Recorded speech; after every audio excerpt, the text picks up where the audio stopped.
8h44 sur Europe 1, le club de la presse, Dimitri Pavlenko. Pour commenter, décrypter l'actu politique avec nous ce matin, Jérôme Béglé, directeur général du JDD. Bonjour Dimitri, bonjour à Jérôme. tous. Olivier d'Artigol également. Bonjour Olivier. Bonjour. Nuit d'émeute.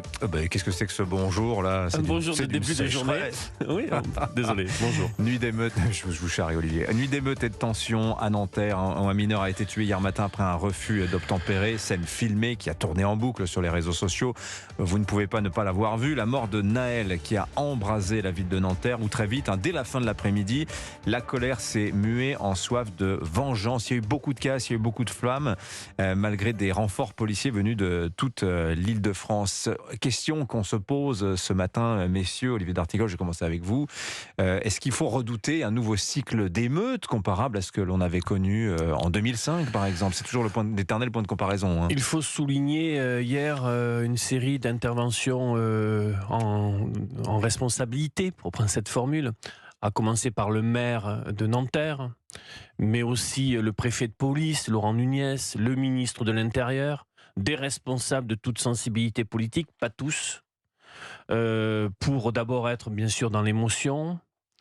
Pas tous en responsabilité, c'est ça que vous voulez dire. Pas tous. On va en parler. Pour être d'abord en soutien à la famille, pour dire que l'enquête doit bien évidemment donner la vérité des faits, par-delà une vidéo qui est en effet saisissante, glaçante.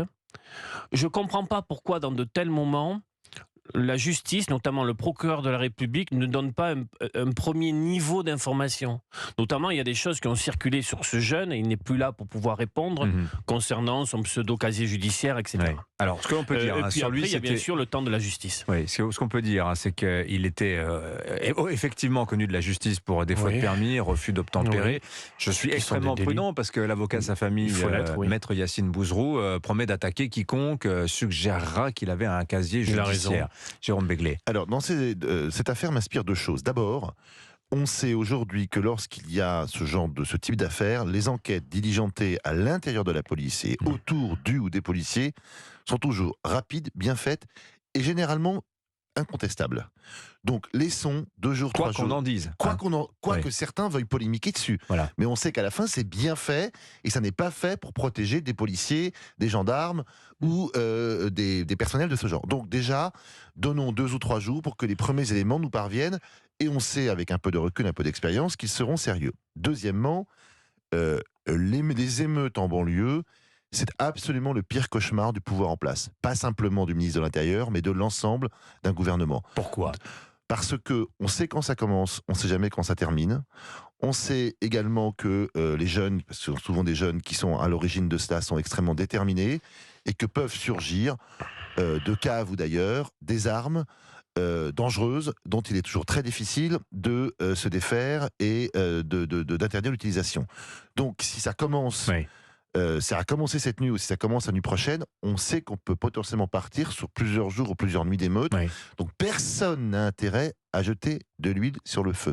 Ni élus locaux, ni représentants des forces de l'ordre, ni l'opposition, ni la majorité. Vous êtes sûr ni de qui ça, que ce soit. que personne n'a intérêt à jeter de l'huile sur le feu, confère certaines déclarations, et Olivier d'Artigol a commencé à le suggérer, du côté de la France insoumise, où l'on instruit un procès de la police, etc. Vous avez raison, je vais reformuler ma phrase.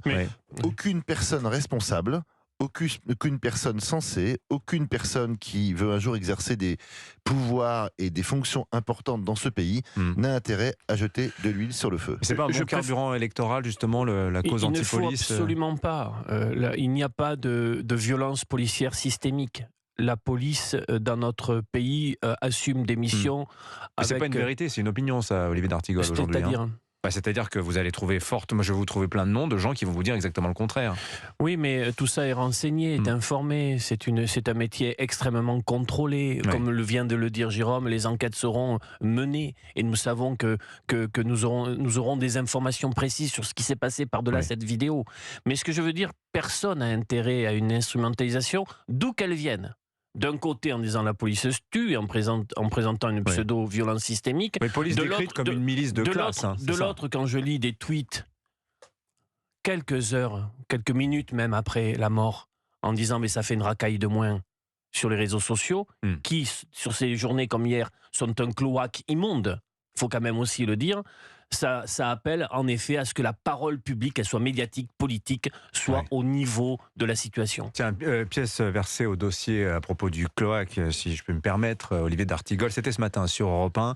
Mathieu Vallet, porte-parole du syndicat indépendant des commissaires de police, que vous connaissez tous les deux, messieurs. Voici ce qu'il nous disait ce matin sur Europe 1 à 7h10. Cette nuit, sur les réseaux sociaux, ont été diffusées l'identité ainsi que la commune de domiciliation du policier qui a fait, en fait, ouverture de feu. Et ça, c'est inadmissible. On voit qu'il y a des délinquants qui ont une volonté de mener une vendetta sur ce policier et de remplacer la justice et l'état de droit de notre pays qui devra faire toute la lumière sur ces faits. Comment c'est possible, ça, Jérôme Béglé? Mais il a raison, moi je continue de dire qu'il faut une police beaucoup plus sévère sur les réseaux sociaux et sur les GAFAM. Non. Il faut aller interdire la circulation de cette vidéo. C'est compliqué. Il faut la bloquer. Dès qu'elle est copiée, miroir, etc. Mais il faut moi je répète ce que je dis, deux choses. Premièrement, non à des comptes anonymes. Quand on ouvre un compte, on s'appelle Dimitri Pavlenko, on s'appelle Jérôme Béglé, on s'appelle Olivier d'Artigol, on s'appelle pas Fifi33. Voilà, comme ça c'est beaucoup plus simple d'aller récupérer ceux qui ont posté des messages ou des images ou des photos qui sont contraires à la loi, premièrement.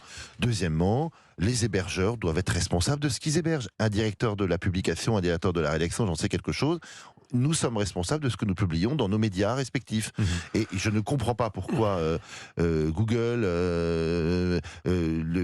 tous les réseaux sociaux auxquels je ne ferai pas d'ailleurs de publicité, peuvent librement faire circuler ça et dire bah non, c'est pas moi, c'est celui qui a le titulaire du compte. Sauf qu'aller retrouver Fifi33 pour lui faire un procès, c'est pas très simple. Grâce à Jérôme Béglé, ce matin, Fifi33 va doubler le nombre de ses abonnés. Il peut vous remercier. C'est un vrai sujet. C'est-à-dire que on instruit ce débat sur des formes de régulation des réseaux sociaux, mais sans avoir approché le Graal qui permet véritablement d'avoir des solutions qui obtiennent des résultats. Et hier, je vous assure, on a vraiment envie sur certains moments, tel le dégoût circule, de couper tout ça. Parce que bien sûr, on pense à ce jeune, on pense à la famille, on pense y compris à ce qui peut se passer à Nanterre et ailleurs, et ça réveille des souvenirs qui ne sont pas positifs. Vous savez, quand la jeunesse des quartiers populaires part sur des formes d'action, c'est d'abord elle qui en subira les conséquences. Quand je vois qu'il y a par exemple du service public, un centre d'accueil de loisirs détruit dans une ville là, cette nuit, mais c'est les populations qui habitent ces quartiers qui sont les premières pénalisées par ce type d'action. Mairie de quartier aussi du Val-Fouré, quartier du Val-Fouré à Mantes-la-Jolie. Il y a eu beaucoup de feux, il y a beaucoup d'incendies. D'ailleurs, vous pouvez aller lire le récit de Paul Sugy dans Le Figaro ce matin. Tiens, je vous lis un passage de son papier, Jérôme Béglé. Voici ce que raconte Paul Sugy ce matin. À l'entrée du quartier du Vieux-Pont, une cinquantaine d'individus cagoulés montent la garde. Le retrait des forces de l'ordre résonne comme une victoire militaire. Le terrain est à eux. Et malheur aux journalistes qui s'approchent pour photographier les vestiges des affrontements. Bientôt, plusieurs individus en scooter s'approchent, nous encerclent. Entre les cris et les insultes, fuse un ordre clair. Il faut sortir son téléphone, effacer sous leurs yeux les images prises. Ici, c'est zone interdite. Qu'est-ce que tu filmes? Barre-toi de là. T'es pas chez toi. On s'exécute. Pas le choix. Fin de citation. Ben, c'est connu, ça s'appelle les zones de non-droit, ça s'appelle les territoires perdus de la République, expression je crois de Jean-Pierre Chevènement, ça s'appelle les quartiers avec un Q majuscule. Voilà, malheureusement ça n'est pas nouveau. Ce qui m'inquiète, c'est que je ne vois pas de vraie tentative ou de vraie politique pour regagner le terrain perdu. Qu'est-ce qu'on fait? Ça s'appelle aussi Bac Nord, mais les policiers ne souhaitent pas qu'on parle de zone de non-droit. Ils continuent à nous dire on peut aller partout. On y va dans des conditions difficiles. Cette nuit, c'était pas le cas. Hein. Oui, ils ont dû battre en retraite à c'est plusieurs important reprises, hein. qu'on puisse tenir un objectif qui est de dire aucun territoire n'échappe à la République. Après, oui, c'est une guerre de reconquête. Et la guerre de reconquête, elle se fait par des politiques publiques, par de la présence, par des commissariats de proximité, par de l'éducation, de la culture, du loisir. Transition toute trouvée. Emmanuel Macron, il y avait cette ambition de reconquête, si je puis dire, à Marseille, présenté comme, on va pas le redire 1000 fois, le laboratoire des politiques publiques macroniennes, la zone finalement la plus compliquée de France. Bon, est-ce que c'est de l'argent dans la lutte contre l'insalubrité, des renforts de police, etc. Est-ce que c'est par ces choses-là, Jérôme Béglé, qu'on va parvenir à éviter ce genre de drame? L'argent est important, je ne vais pas dire nécessaire, mais en tout cas important, si on veut effectivement refaire des quartiers. Souvenez-vous, pour ceux qui connaissent un peu Marseille, il y a 15 ans, le quartier du Panier, c'était un endroit dans lequel on ne mettait pas les pieds. Aujourd'hui, c'est un quartier gentrifié, si vous me permettez l'expression. Oui. La rue de la République, qui va en gros du Vieux-Port jusqu'à la Joliette, plus grande artère haussmannienne de France, sa dernière partie était, pas insalubre, mais en tout cas vidée de ses habitants. Oui. Aujourd'hui, c'est une rue que je qualifierais même de jolie, en tout cas dans sa première partie, et dans laquelle il y a encore quelques commerçants et des gens peuvent habiter. Donc ça n'est pas impossible.